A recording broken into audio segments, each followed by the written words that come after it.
Well, hello everyone. It is far too early to be talking to the camera, but it is a beautiful morning here, and welcome back to another episode of 2023 Wheat Harvest.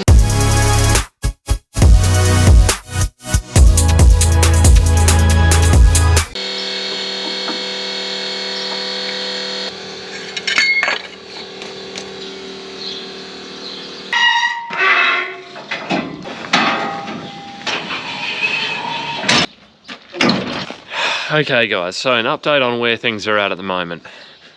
Barley's done, canola's done, wheat at Lock Valley is done. We've got about 50 acres of wheat at Ramsden, and we've got about 250 acres of wheat at Belalie North to do. Yep, sometimes I like talking acres, guys. Sorry, I just like to know my land size in acres. Oh, I'm just old school like that. But anyway, all those wheat crops are actually pretty poor, so we're going to harvest the ugly today. The big move is on, and the big race is also on, and I'll show you guys why. So this is the rainfall forecast for the next 10 days. We are right on the edge of getting an absolute shellacking, probably an inch plus. And if you go to the following 10 days, oh, look at that, another inch of rain. So if we had, so it's Monday the 24th today, is that right? No, Monday the 20th, sorry, of November. So they're talking rain from about Friday onwards. So if we had some sort of freakishly good run and we just put in some monster hours, well, we'll get Belalie and all the wheat harvested, and we'd probably get back here and at least get some of the beans done, if not all of them, if we had luck on our side. But it would be an absolute monstrous effort, and we'd have to have zero issues. And goodness knows we've had enough issues this harvest, so maybe luck will be on our side. But if we get an inch of rain, we really don't want anything standing. The beans, it'll more than likely discolour them, downgrade them from the top grade. The wheat, it'll wash weight and protein out of the grain, and will potentially downgrade that as well. And if it stays wet for a few days, you could end up with sprouted grains, meaning that the grains in the head start to germinate, which is really bad. So we got to get moving, guys. We're in a rush at the moment. And yeah, it's a weather forecast, and they often get them wrong, so we might not end up getting much rain at all, but they could also get it wrong and we could get way more than what they're saying. So we want to err on the side of caution. We got to get moving, baby. I told you. Hello. Someone's happy to see me. Hello. I've been watching you from the window, haven't you? You been watching me? There's been a couple of logistical things to take care of this morning. I've refilled the fuel cart, I've connected that to my ute, refilled the firefighter with diesel. And funnily enough, talking about the firefighter, me and Dad got called out last night because literally the next neighbour on this side of the road, heading out to Appler, there was a fire directly across from his house. But by the time we got there, it was already out, and it wasn't a bad night for a fire. It was quite cool and there was virtually no wind. But anyway, that's off topic. Firefighter's full of diesel. Header's ready to go. That's already connected up to the comb trailer and everything. So I'm going to head off now in that. We're going to get that out there because I got to come back to load a truck, the last of the wheat from over here. So, and then I can grab a bin and I can take that out to Belalie with me on the firefighter, and I can get going as soon as possible. All right, flashing beacon and some hazard lights and lights. Let's get on the road.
drop this down by the paddock and we'll head back. We've got to load a truck at some point and we'll drag a bin and the firefighter out and we're on.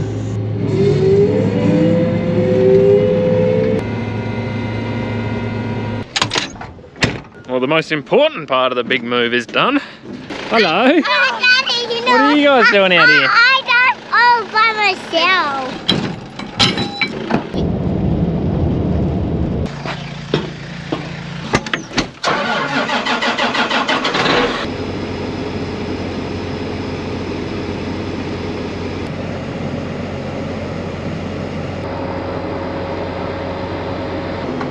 Rightio guys, some more logistical things have been happening. Throwing a few things in the firefighter, some spares and stuff like that, and we're organised now. We're going to run around, grab a bin. We're going to head out there and get fired up, get cut into the paddock, drop a bin. Dad's going to come out with the chaser bin in about an hour and a half, and then he might have to come back and grab an auger, so Stacey's going to pick him up. But it's happening, it's all happening. We'll get it done. Let's hit the road. Kind of nervous to see what the crops are actually going to be like out there this year out at Belalie. Got a feeling that we really will have some grain quality issues out there, but I thought we'd touch on grain quality a little bit later in this video anyway, so we'll wait and see what we're looking at when we get out there. But it'll also be interesting to see what they yield. We have our expectations pretty low, so maybe we'll be surprised, who knows.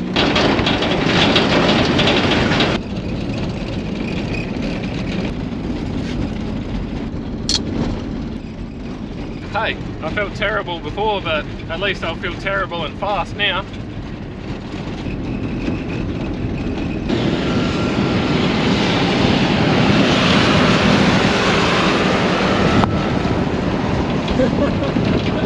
I got you, Tom. I got you on camera. I know you'll be watching this. Alright, well, we're here. I am not looking forward to harvesting this at all. Wow. I want to be cutting it about there, so oh my.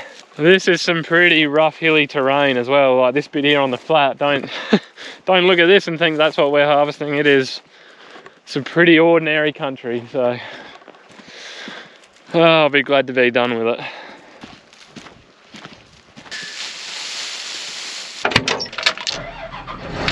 I am going to have to tighten up the concave pretty tight in here because there's just no bulk, there's no material coming through, and if you don't know what that is, it's just the clearance between the rotor and the concave. So the rotor is what spins around and separates the grain from the head. It just basically spins really fast, beats the plant, beats the grain out.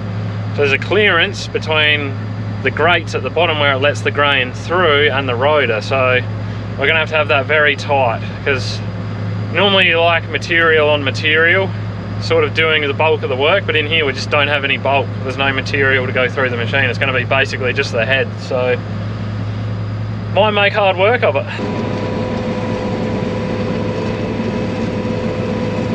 We've done 3.5 hectares. Let's, for argument's sake, just call that 7 tonne, even though I think it's closer to 8, but that means it's doing right around 2 tonne to the hectare, which is way better than what I was anticipating, so that's a win. Well, let's see what the grain looks like. There's a little bit of pinched off, motley looking screening stuff like that in there for sure.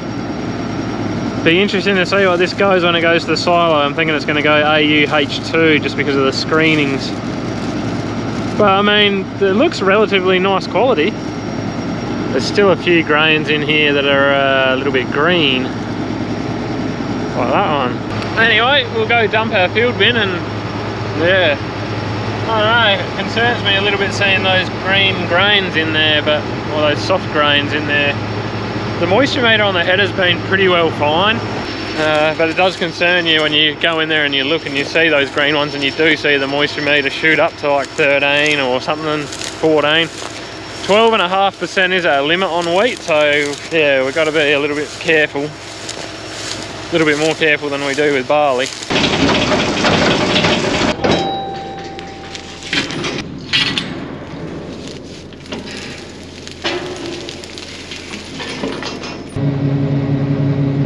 Well, Dad made it out in the chaser bin and he's just heading back now to go grab another bin. I also sent Stacey off with a grain sample just because they were getting like these odd, really green berries coming through into the grain tank, and we're a little bit worried that might bring our moisture up too much, but I'm 90% sure it's okay. Like, most of it looks alright, it's just the odd grain that's coming through. Anyway, we're just going to press on here for a while. Hopefully we'll have a bit of an answer soon and Dad will be back out here with another bin.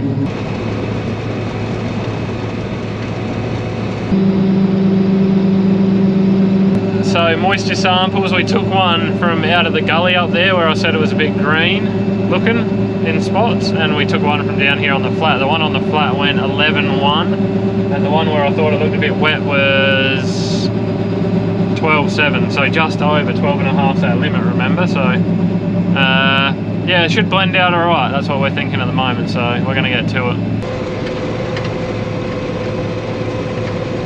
When you're cruising along at 7-8 k's an hour, it actually looks like there's some crop coming in the front, but there really isn't much. It's very deceiving on the camera. So I thought it might be a good time to talk about the quality of wheat that we have seen this year, the varying quality that we have seen, because there has been quite some variance, and I always say that I'm always learning as a farmer, and the day that I stop learning I'll be dead, and my lessons as a farmer may be very different to someone else's lessons, or they may have already learned this lesson, or they already knew this particular thing, and they might say, well, how did you not know that thing? But case in point anyway, being this year, that anywhere I grew beans last year and I grew wheat this year, my wheat really struggled for protein. Despite the fact the crops weren't big, normally when the crops are a bit lighter, you're normally pretty good for protein. But this year, anywhere where there's beans, the wheat was a bit too low in protein for my liking. And when you deliver wheat to the silo, there's all different grades, and you get paid according to what grade you deliver. So the sort of benchmark that you're shooting for every year really is APW, Australian Premium White Wheat. That's where all the contracts, grain forward contracts and that are based off APW multi-grade, so you've got your protein spreads from there. So you start at the top, and if I missed something, I'm sorry, but this is just a rough rundown. You've got your H1, H2, hard 1, hard 2, AU, H2, APW, Australian Premium White, ASW, Australian Standard White. So H1 is, that's your top grade, that's 13+% protein, I believe. H2, 11.5% protein to 13% protein. APW, Australian Premium White, is 10 to 11.5% protein. And then your ASW is sub 10% protein, and there's not really a floor on the protein there. You can go as low as you want, you still get ASW. But from there, there's a couple of other grades. I think you got GP, general purpose, and then I think you're starting to get down into your feeds. There might be one more, then there's SFW, feed, and all that sort of thing. So this year, I have delivered a bit of everything. It has been a complete mixed bag. Just hang on, I'm gonna get this machine running again. Running and auto steer engaged. So yeah, anywhere that I grew beans last year, the wheat went ASW, so that is really subpar, and this year there is some pretty hefty rewards for high protein grain, and I believe that is because, from what I understand with the grain marketing things I went to, was there was a bit of a wet harvest in Europe in particular, and there's kind of a lack of good quality high protein milling grain. So this year I've delivered some H1, some H2. I don't know if I said AU H2.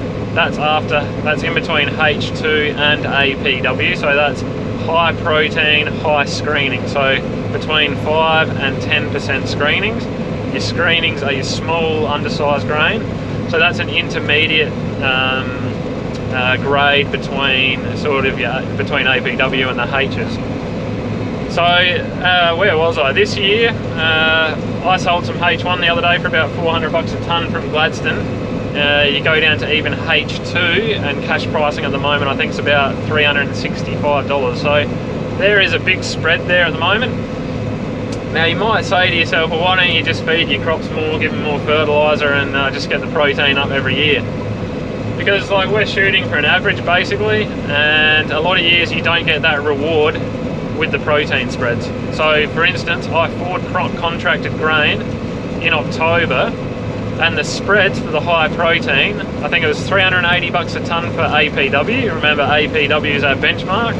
I think it was plus $5 for H2, plus $10 for H1. So a very small price reward for increasing your protein up fairly significantly to get up to H1. So that reward isn't always there. This year, for whatever reason, there is.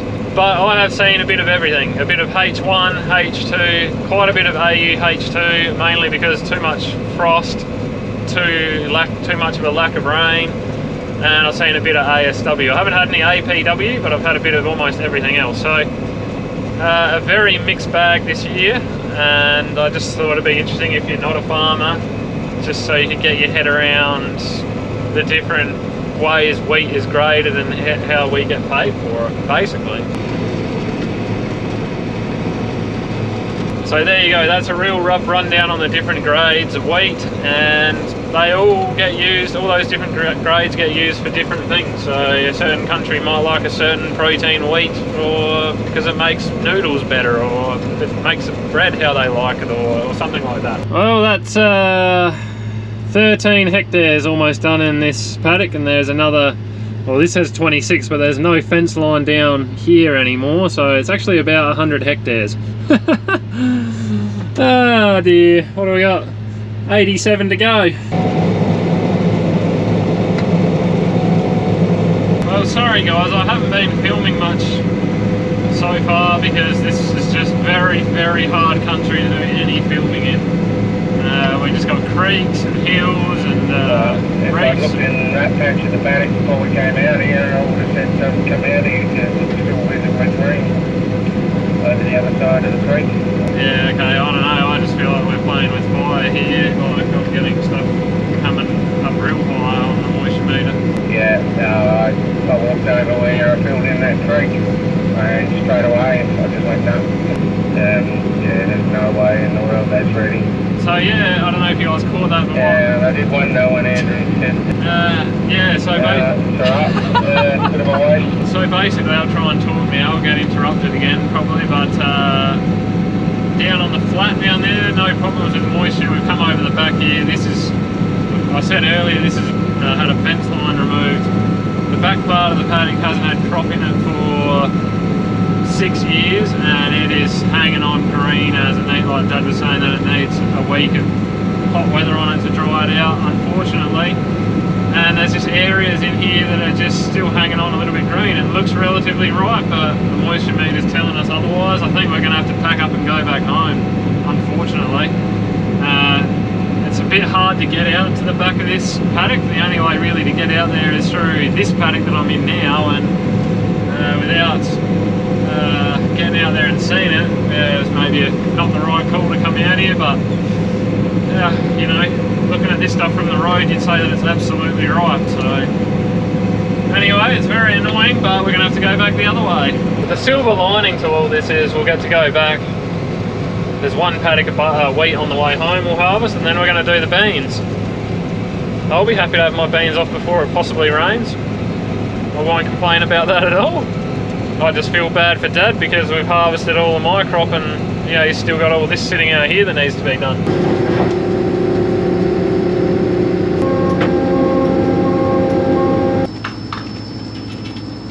On the road again. Turn around and go back the other way. Probably won't quit my day job, not a very good singer.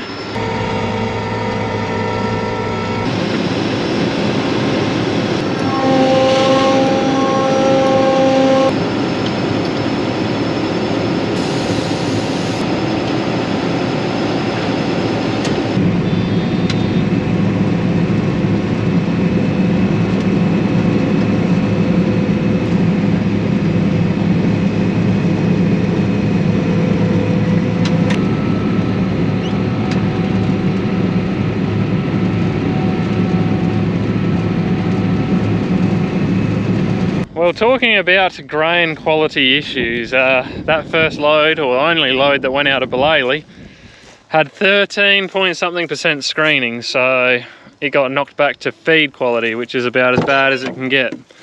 That would be a massive price deduction if the driver just tips that off there.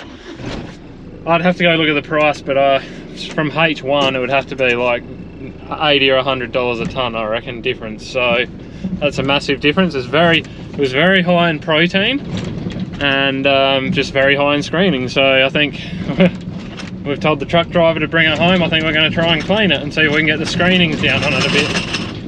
And geez, I hope it's not all like that out there, because that's going to be painful if we've got to clean it all.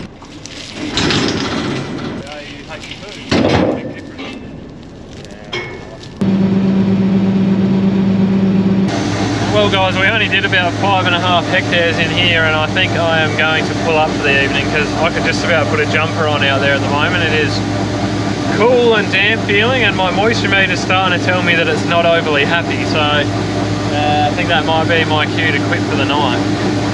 But anyway, I just wanted to say thank you for joining in the circus today. No, thanks for watching. We really do appreciate it. If you want to support the channel or you want to see more videos, just consider liking and subscribing. You guys have yourselves a good one, and until next time, see ya. I think today was our clown moment. Driving all the way out there and finding green wheat.